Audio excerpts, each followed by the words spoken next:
Now I'd like to welcome Democratic Representative from Washington, Adam Smith.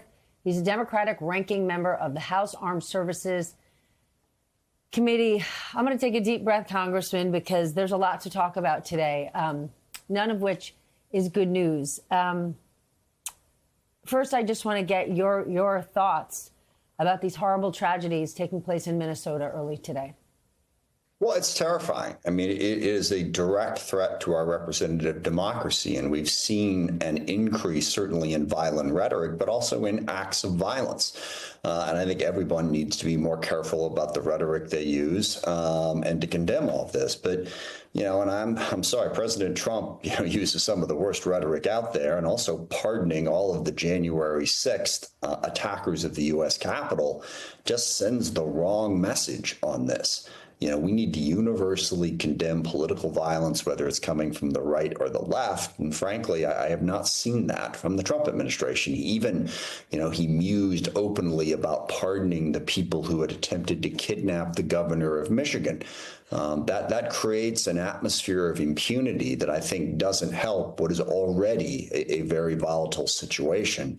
But mostly, it's just a very terrifying thing, for anyone involved in public politics to think that, two elected state legislators could be targeted this way just because of the job that they are doing.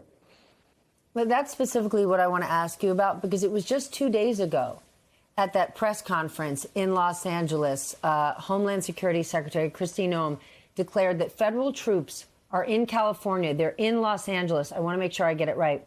To liberate the state and city from its elected leaders. Does that not make you worried when we have people that senior in government are talking about liberating a city from duly elected lawmakers? And now look at the tragedy that's unfolded in Minnesota. Does that not make you worried, scared for your own personal safety? It makes me really angry more than anything that people who are supposed to be upholding the U.S. Constitution and our representative democracy, which I am incredibly passionate about, would use that type of language against their federal elected officials. And one of your commentators was saying earlier, or your reporters was saying earlier, it's almost as if Donald Trump views the United States military as his own personal guard. It's not almost, it is. President Trump is trying to turn the United States military into his personal police force. That's why Los Angeles is so dangerous and the rhetoric is so dangerous. Look, the Trump administration just does not think that laws, the Constitution, any sort of norms apply to them. We need to stand up and push back against that peacefully and in large numbers and relentlessly. And that is what you are seeing happening today. But Trump is attempting an authoritarian takeover of our government. And whether you're a Democrat, Republican, conservative, liberal, if you believe in representative democracy, you need to speak out against this loudly and relentlessly. You are a very centrist, practical lawmaker. How did we get to this place? Think about the day that we're in, right? Mass protests, no King's Day across the country, while there is a military parade taking place in Washington, and lawmakers in the state of Minnesota, I'll use Tim Walz's words, who faced politically motivated assassination at 2 o'clock this morning. How did we get here? Yeah, no, look, in my approach, I've always said I am an excessively practical person. I've also often joked that on my tombstone, it will say he was a reasonable person in an unreasonable world. I try to work with people, absolutely. We got here in a couple of different ways. One, there is a lot of concern in this country about the inequality that we have seen, the lack of opportunity, and it has frustrated people. But the second thing is the Republican Party has allowed itself to be taken over by the cult of Donald Trump. Whatever Trump wants, whatever Trump says, they just fall in line, which is not the way this is supposed to work. And President Trump has driven an incredibly negative viewpoint. I mean, the American carnage speech that he gave back in 2017 when he was sworn in to be president in the first place, he has created an apocalyptic tone that has united the right wing in following him. And just normal stuff that would happen is fine. We had Pete Hegseth before the House Armed Services Committee this week.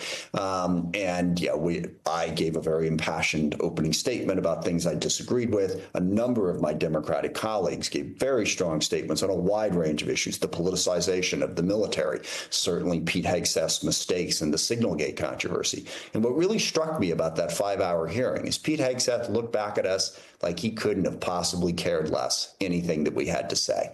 He feels he is that unaccountable, that no matter what, as long as he's loyal to Trump, he'll keep his job and he'll keep getting support. And that is not what normally happens on the Armed Services Committee. I've been through for Democrat and Republican presidents, countless secretaries of defense of both parties. We've certainly had disagreements, but there's always been a sense of response of, yes, we're going to work on that.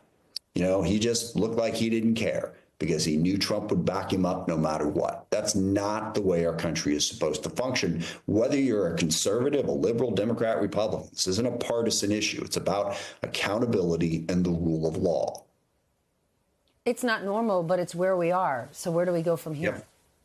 Well, where we go from here is we push back. We push back peacefully. Look, you know, we've had many movements in this country, a lot of progressive movements that have been successful in the face of long odds. We had the Gilded Age back in the 19th century, and it took a long time and a lot of efforts and a lot of organization to push back against that and put in place a number of progressive laws like the income tax, like the Fair Labor Standards Act, antitrust laws.